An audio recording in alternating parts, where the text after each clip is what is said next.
Здравейте на всички, с вас е Android BG. Днес ще ви покажа как да сложите картинка на видеото. Влизате в Google, пишете фон,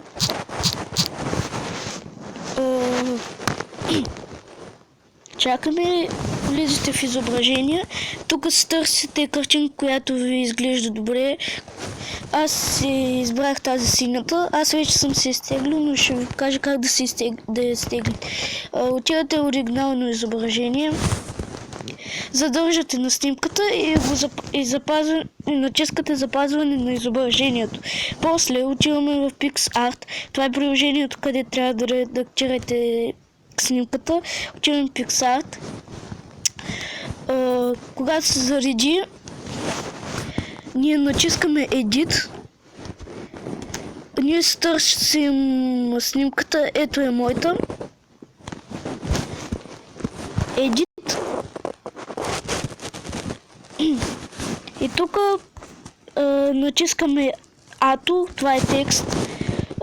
Тук пишем как, или там каквото трябва да се напишете как. И тук отдолу трябва да смените цвета. Аз, например, искам оранжево. Оранжево. И този текст го слагате ето тук. Запазвам. И когато приключите с всички този текст, аз няма да ви показвам какво ще напиша. Натискате това отгоре, първото от дясната страна, отгоре. Това, натискате го, после отивате в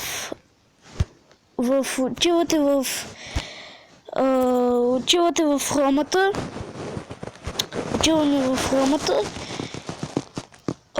Търсим тук, ако прева YouTube, аз обикновено, защото на мен не ми става, аз обикновено пиша HTTP, 2 точки, 2 черти, и тук пиша youtube.com. Изчакам докато зареди. Отивам в крайното, после натискам къде трябва да се качва, натискам това, натискам хрома и тук трябва да изберете клип. Аз ще избера някой случайен клип. Влизате в документи, после тук намирате видеоклипове и се търсите някакъв клип. Аз, например, ще взема... Чакайте, ще взема някакъв... ето този клип. Ще изчакаме.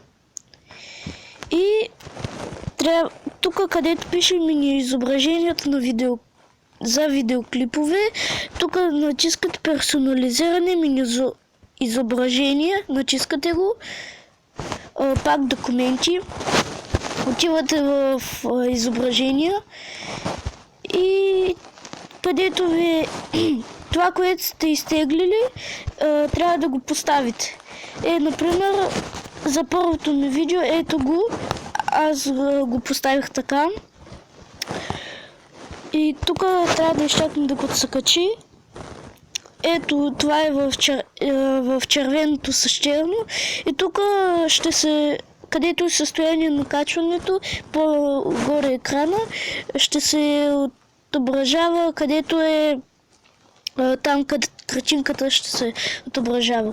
И това беше всичко, с вас беше Android BG, надявам се да съм ви помогнал и чао!